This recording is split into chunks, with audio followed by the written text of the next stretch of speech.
토요 묵상 말씀은 아모스 3장 9절에서 4장 3절입니다. 아스돗의 궁궐들과 애굽 땅의 궁궐들에 선포하여 이르기를 너희는 사마리아 산들에 모여 그 성중에서 얼마나 큰 요란함과 학대함이 있나 보라 하라. 자기 궁궐에서 포악과 겁탈을 쌓는 자들이 바른 일 행할 줄을 모르느니라. 여호와의 말씀이니라. 그러므로 주 여호와께서 이와 같이 말씀하시되 이 땅 사면에 대적이 있어 내 힘을 쇠하게 하며 내 궁궐을 약탈하리라. 여호와께서 이와 같이 말씀하시되 목자가 사자 입에서 양의 두 다리나 귀 조각을 건져냄과 같이 사마리아에서 침상 모서리에나 걸상의 방석에 앉은 이스라엘 자손도 건져냄을 입으리라. 주 여호와 만군의 하나님의 말씀이니라. 너희는 듣고 야곱의 족속에게 증언하라. 내가 이스라엘의 모든 죄를 보응하는 날에 베델의 제단들을 벌하여 그 제단의 뿔들을 꺾어 땅에 떨어뜨리고 겨울궁과 여름궁을 치리니 상하궁들이 파괴되며 큰 궁들이 무너지리라. 여호와의 말씀이니라. 사마리아의 산에 있는 바산의 암소들아, 이 말을 들으라. 너희는 힘없는 자를 학대하며 가난한 자를 압제하며 가장하게 이르기를 술을 가져다가 우리로 마시게 하라 하는도다. 주 여호와께서 자기의 거룩함을 두고 맹세하시되 때가 너희에게 이를지라. 사람이 갈고리로 너희를 끌어가며 낚시로 너희의 남은 자들도 그리하리라.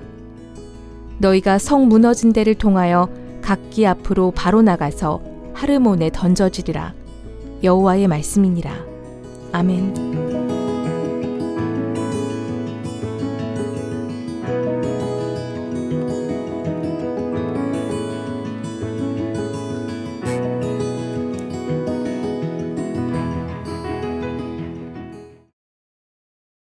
할렐루야. 특세 1주차 잘 보내셨는지요? 여러분, 특세의 은혜를 풍성히 누리시기를 간절히 바랍니다. 12월 달에 세상에 많은 모임들이 있죠. 그런 모임들을 다 이겨내고 새벽에 기도하는 자로 우뚝 서서 한 해를 잘 마무리하시고 또 내년을 준비하는 그러한 은혜의 걸음 되시기를 주님의 이름으로 축원드립니다.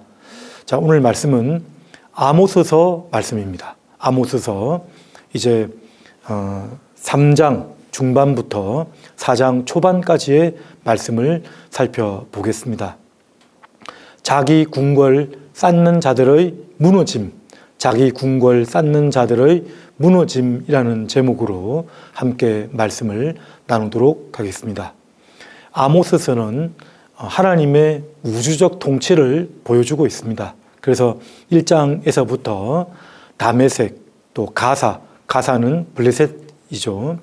또 두로, 또 에돔, 암몬, 모압 이렇게 이방 나라들의 서너 가지 죄를 때문에 심판하는 그런 심판을 선포하고 있습니다. 그리고 유다의 또 죄악들을 고발하고 있고요. 그리고 이제 2장 6절부터 6장, 7장도 사실은 같은 맥락인데요. 북이스라엘의 죄악을 그대로 다 가감없이 드러내고 있고 참상, 그런 죄악된 모습들을 바로 이렇게 보여주고 있습니다. 얼마나 큰 죄악들이 많았든지 아주 긴 분량으로 우리에게 말씀을 하고 있죠. 오늘 본문에도 보면 그 본문 앞장에 2장에도 보면 특히 가난한 자들을 괴롭힌 모습들이 많이 나타납니다. 그 2장 6절, 7절, 8절 보면 은을 받고 의인을 팔며 신 한 켤레를 받고 가난한 자를 팔며 아주 부당한 그런 힘없는 자들을 억압하는, 착취하는 모습을 보여주고 있습니다. 힘없는 자의 머리를 티끌 속에 발로 밟고 이렇게 약한 자들을 괴롭히는 모습을 보여주게 되는 것이죠. 아버지와 아들이 한 젊은 여인에게 들어가고 또 제단 앞에서 포도주를 마시고 또 약한 자들을 성전 안에서도 괴롭히는 그런 모습들을 보여주고 있습니다. 그래서 북이스라엘의 죄악들, 우리가 아모스서 살펴보기 전에 호세아서를 살펴보았는데 둘 다 그 시대적 배경이 좀 비슷합니다. 여로보암 2세 북이스라엘 왕 때에 잠깐 이렇게 다메섹 아람 나라가 약화되었을 때 북이스라엘이 확장되어졌습니다. 이렇게 풍요로워졌을 때 그때의 사회적 참상들, 둘 다 종교적 타락과 제의적인 그런 부패가 있었는데, 그리고 사회적 그런 죄악들로 많이 있었는데, 호세아서는 좀 더 종교적인 부분에 강조되어졌고, 아모스서는 좀 더 사회 정의적인 부분에 더 집중되어졌다라고 볼 수가 있습니다. 사실은 근데 둘 다 함께 가는 것입니다. 함께 가는 것입니다. 자, 오늘 말씀을 통해서 하나님께서 또 우리에게 나타내 보여주시는 그런 심판의 선언들을 통해서 우리가 또 어떻게 하나님 마음을 묵상해야 될지, 또 어떻게 말씀을 붙들고 살아가야 될지를 깊이 생각해보고 묵상하는 귀한 시간 되기를 간절히 바랍니다. 첫 번째 우리가 주목할 것은 바른 일 행할 줄 모르는 백성들을 하나님은 반드시 심판하십니다. 바른 일 행할 줄 모르는 백성들. 여기 보면 오늘 9절부터 본문이 시작되는데요. 하나님은 지금 그 앞절 말씀에도 그렇고 확실한 심판을 지금 선언을 하셨습니다. 반드시 심판하는데 그 이유가 여기 보시면 9절에 아스돗의 궁궐들과 애굽 땅의 궁궐들에 선포하여 이르기를, 북이스라엘의 죄악상을 이제 증언하는, 고발하는 사람들이 누구냐면 이방 민족들입니다. 아스돗의 궁궐, 블레셋의 궁궐, 블레셋 사람들, 또 애굽 땅의 궁궐들. 그러니까 당연히 하나님의 백성으로서 모델이 되어야 될 이스라엘 백성들이 모델이 되기는커녕, 본이 되기는커녕 도리어 이방 백성들, 믿지 않는 백성들보다 더 타락하여서 그 이방 백성들이 북이스라엘, 이스라엘 백성들을 고발하고 있는 모습을 보여주고 있는 것입니다. 참 너무 안타까운 일이고 놀라운 일이죠. 이런 일이 있었으면 안 되겠죠. 도리어 믿는 자들이, 교회가 세상 사람들의 본이 되어야 되는데 세상 사람들이 지금 교회에게 지금 고발하고 증언하고 있는 모습들을 우리에게 보여주는 것 같습니다. 그게 참 안타까운 일입니다. 아스돗의 궁궐들과 애굽 땅의 궁궐들에 선포하여 이르기를, 사마리아 산들에 모여 그 성중에서 얼마나 큰 요란함과 학대함이 있나 보라. 요란함이라는 것은 샬롬이 없는 것을 말합니다. 샬롬이 없습니다. 그래서 어지럽고 무질서한 상태를 말합니다. 실제로 여로보암 2세 그 왕 이후에는 이제 북이스라엘 6왕을 지났는데 5번이 반란이 일어났습니다. 반역.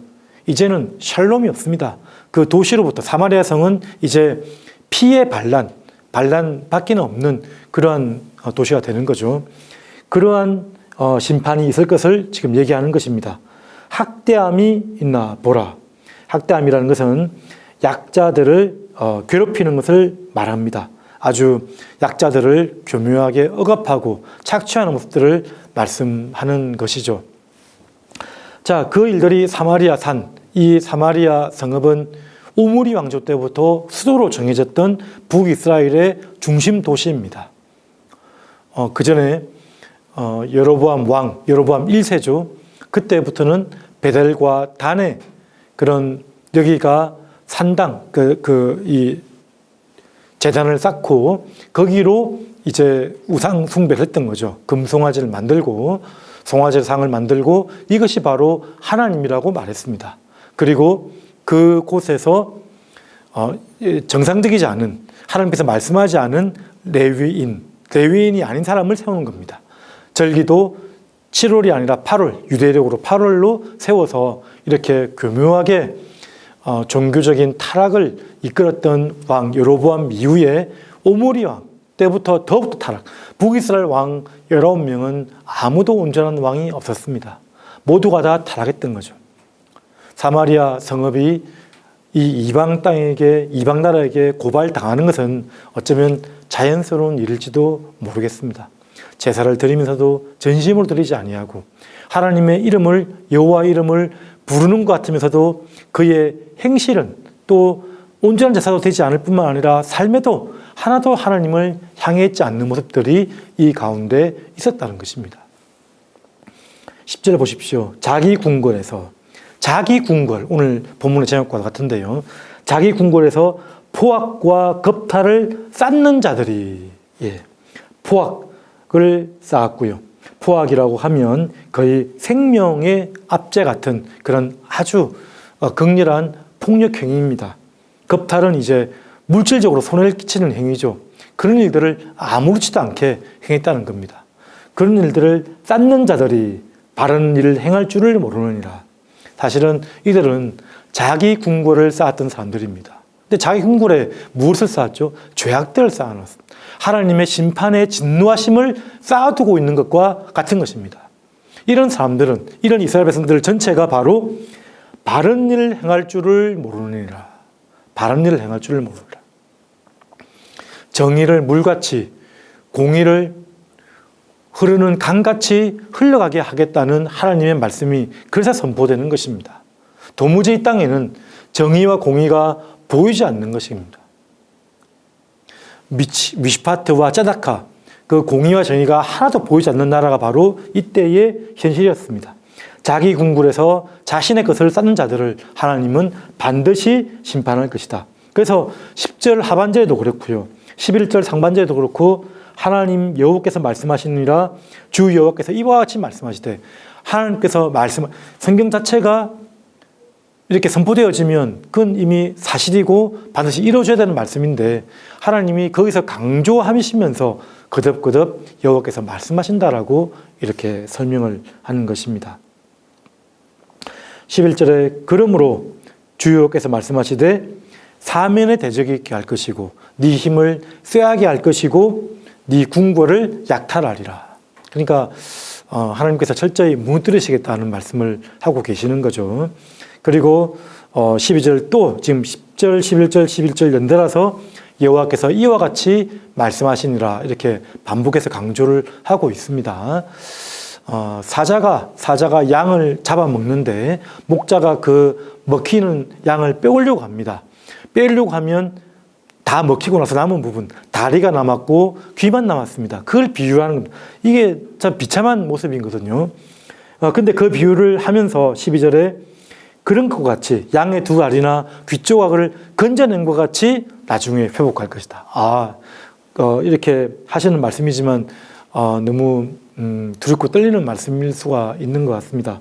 마치 사마리아에서 궁궐의 침상 모서리나 걸상의 방석에 앉은 것처럼 이스라엘 자손도 건져냄을 얻을 것이다. 12절 말씀에 그렇게 나와 있습니다. 비유를 참 두 개의 비유를 들었는데 참 무서운 비유입니다. 사자 입에서 양의 두 다리나 귀 조각을 건져낼 것이고 궁궐의 그 조각, 나무 조각 정도만 건짐받을 정도가 바로 이스라엘의 회복되는 정도가 될 것이다. 참으로 무서운 하나님의 심판의 선포의 말씀입니다. 바른 길을 행할 줄 모르는 백성들을 하나님은 반드시 심판하신다는 것입니다. 자, 두 번째 또 우리가 살펴볼 말씀은 무엇이냐면 또 제목과 같습니다. 자기 궁궐을 쌓는 특히 지도자들, 제사장들과 왕들과 그 사회 권력층들을 말하는 것입니다. 그 지도자들을 반드시 심판하십니다. 자기 궁궐을 쌓는 자들이죠. 오늘 제가 본문의 제목을 자기 궁궐을 쌓는 자들의 무너짐이라고 했는데 오늘 본문 말씀에 보면 파괴되어진다고 나와 있고요. 끌려갈 것이라고 나와 있고 그리고 던져질 것이다라는 표현도 있습니다. 그러니까 자기 궁궐을 쌓는 자들, 특별히 지도자들은 하나님께서는 그 권세를 주신 거거든요. 주셨는데 그 권세를 준 이유는 특히 영적 지도자들은 반드시 양떼를 돌보는 자유로 나가야 됩니다. 근데 그러지 않은 자들을 하나님은 반드시 심판하시겠다라고 말씀을 하시는 것입니다. 13절에 또 말씀합니다. 주 여호와 만군의 여호와의 말씀이니라. 무려 4절의 말씀 연달아서 하나님의 말씀이라고 반드시 선포될 말씀을 우리에게 가르쳐 주는 것입니다. 14절 읽어드리겠습니다. 내가 이스라엘의 모든 죄를 보응하는 날에 베델의 제단들을 벌하여 그 제단의 뿔들을 꺾어 땅에 떨어뜨리고 이 말은 무슨 말입니까? 종교적 지도자들, 베델의 있는 제단들을 벌할 것이고 자기 제사를 드리는 거죠.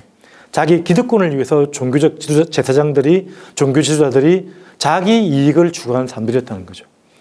제단의 뿔들, 아마도 번제단과 또 제단의 뿔이 있는데 거기 피를 바르는 곳이지 않습니까?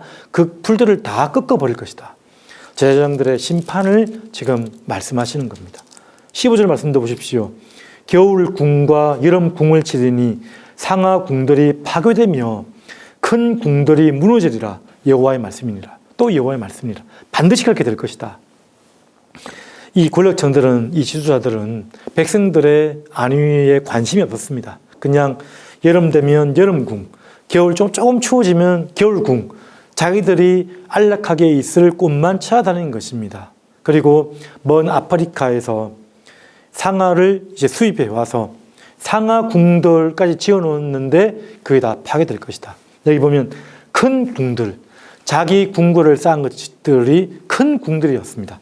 이 큰 궁들이라는 이 15절에 있는 큰 궁은 아까 9절에 있는 하반절에 큰 요란함과 학대함, 큰 심판과 같이 나가는 것입니다. 내가 크게 쌓으면 쌓을수록 그 쌓은 그대로 내가 심판받는 것이다. 사실 이런 원리는 선지서 곳곳에 나와 있습니다. 내가 의지한 그것에 의해서 내가 멸망당할 것이다. 심판받을 것이다. 그런 말씀을 거듭거듭 하고 있는 것이죠.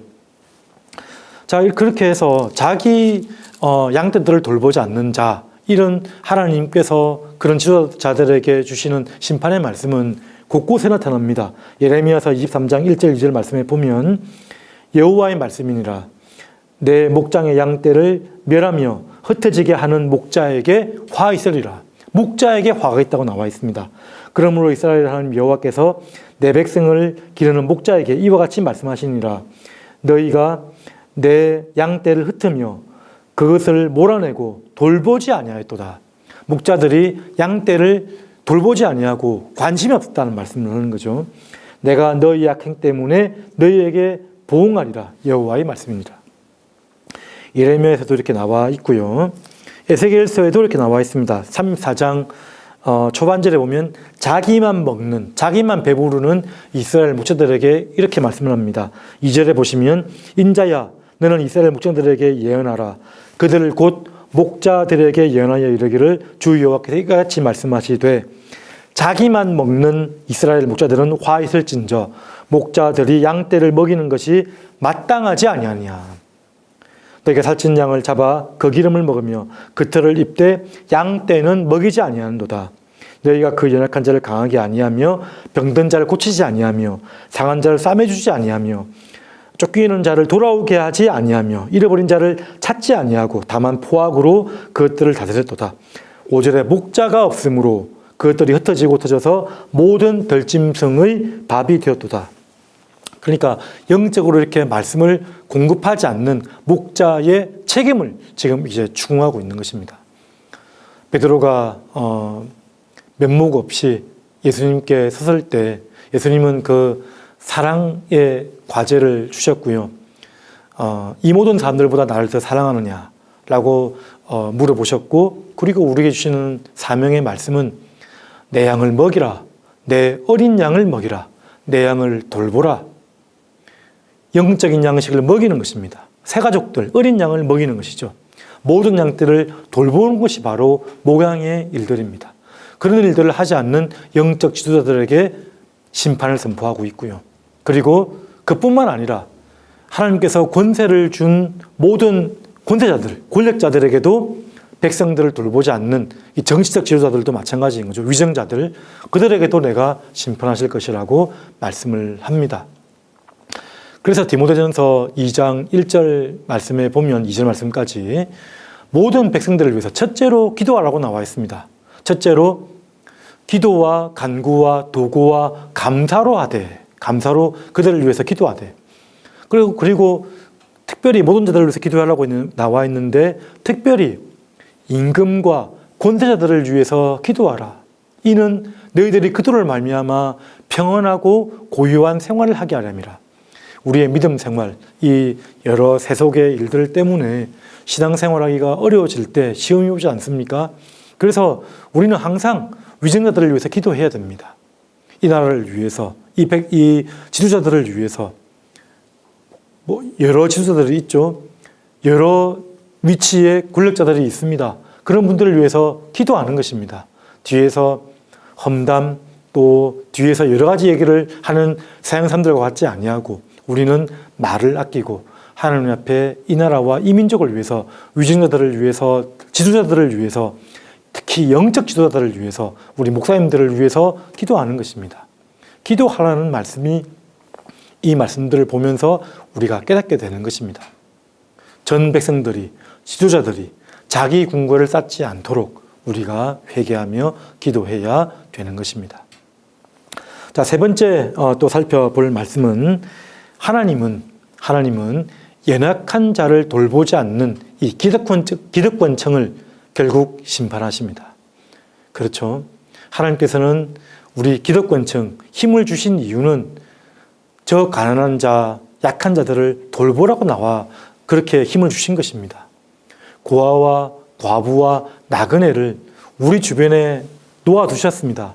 우리는 그들을 돌보아야 되고요. 그들을 우리가 생각하고 유념해야 됩니다.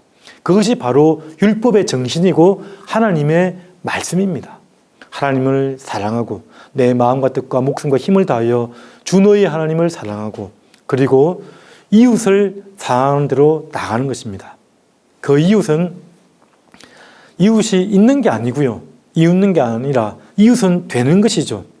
너도 그와 같이 가서 사마리아 사람같이 하라라고 이렇게 말씀하시지 않았습니까? 그래서 오늘 말씀에 보면 그런 말씀들이 많이 나타납니다. 4장 1절을 보십시오. 사마리아 산에 있는 바산의 암소들아. 바산 땅은 그 아주 조금 고원지대 같은데, 바산 골란 고원 지대 같은 데인데요. 마치 그 우리나라의 고랭지 농업, 아주 땅이 비옥하고 기후가 안 맞아서 아주 그 축산업도 하기가 용이하고 그리고 무화과 나무 재배, 농업을 하기에도 유익한 땅이라고 할 수 있습니다. 그래서 이전에 그 가나안 땅 입성하기 전에 르우벤, 갓, 브느세 반지파, 두지파 반은 우리가 이 땅이 너무 좋으니까 이 땅에서 머물길 원합니다. 하나님께서 가나안 땅 그 요단강 건너편을 머물라고 했는데 그 정도로 하나님의 말씀이 있었음에도 불구하고 우리는 여기 있으면 좋겠다고 했던 그런 아름다운 땅이라고 할 수가 있습니다. 아주 풍성해 보였던 거죠. 근데 이렇게 바산의 암소들아 이렇게 표현할 때는 조금은 역설적인 표현입니다. 다른 이사야서 말씀이나 그런 데 보면 교만하고 또 도도하고 또 자기 권력과 사치와 그런 허영이 섞여 있는 그런 표현이라고 할 수가 있습니다. 바산의 암소들아, 기득권층의 여인들을 지금 빗대어서 설명을 하고 있는 것입니다. 이 말을 들어라. 너희는 힘없는 자를 학대하며 1절입니다. 힘없는 자를 학대하며 가난한 자를 압제하며 가장에게 이르기를 술을 가져다가 우리로 마시게 하라 하는도다. 예, 그러니까 힘없고 가난한 자들을 수탈하는 것이죠. 사치와 허영과 교만으로 가득한 이 여인들이 남편들에게 이렇게 꼬드겨서 더 압제하는 일들을 지금 하게 만드는 일들을 보게 됩니다. 가장에게 술을 가져다가 우리로 마시게 하라. 그 당시 흥청망청 그런 분위기였습니다. 여로보암 2세 때 나라가 강성해지고 기득권층들은 그런 축제와 풍요로 즐겼던 거죠. 근데 그 이면에는 아주 가난하고 극빈층들의 그런 슬픔과 어두움의 일들이 많이 있었다는 것을 우리가 알 수가 있는 것입니다. 그 이후에 하나님은 분명하게 설명을 하고 있습니다. 내가 거룩함을 두고 맹세하노니 너희들이 사람이 갈고리로 끌려간 것 같이 너희가 끌려갈 것이다 라고 나와 있고요. 너희들이 3절 같은 데 보면 너희가 성 무너진 데를 통하여 너희가 쌓았던 성 다 무너질 것이고 안전하다고 했던 성 다 무너질 것이고 쌓았던 너희의 부와 기득권층 성의 모습들은 다 무너질 것이다. 바벨탑, 너희들이 쌓아놓은 바벨탑은 다 무너질 것이다 라는 말입니다. 무너진 데를 통하여 각기 앞으로 바로 나가서 하르몬에 던져지리라. 하르몬이라는 지명은 어딘지는 정확히 모릅니다. 뭐 어느 해석은 헐몬산도 얘기하지만 아마 어느 어디에 아수르에게 잡혀가는 가까운 어떤 지명인 것 같습니다. 하르몬에 던져지리라는 말씀을 이렇게 심판의 말씀으로 주고 있다는 것입니다. 말씀을 정리하면 그렇습니다. 바른 일을 알지 못하는 자들, 여러분 우리는 그 공의와 정의가 무엇인지를 늘 생각해야 됩니다. 말씀으로 하나님의 뜻을 분별해야 됩니다. 그리고 자기 궁궐을 극심하게 쌓는 자들, 결국 하나님은 파괴하실 것이고요, 무너지게 할 것이고요, 그리고 완전히 넘어뜨리실 것을 여러분 기억하시기 바랍니다. 그래서 우리는 지도자들을 위해서 기도해야 되고요, 그들을 위해서 하나님께 간구하는 그런 또 아침이 되어지길 바랍니다. 그리고 항상 우리 주변에 약한 자들, 소외된 자들, 가난한 자들을 살피는 그런 하나님의 마음으로 세상을 위해서 기도하는, 또 그렇게 살아가는 하나님의 백성, 하나님의 사람이 되시기를 주님의 이름으로 축원드립니다. 자, 말씀을 기억하면서, 오늘 말씀을 기억하면서 다 같이 기도하겠습니다. 은혜가 풍성하신 하나님의 아버지, 공의가 갈같이 흐르게 하시고 정의가 물같이 흐르게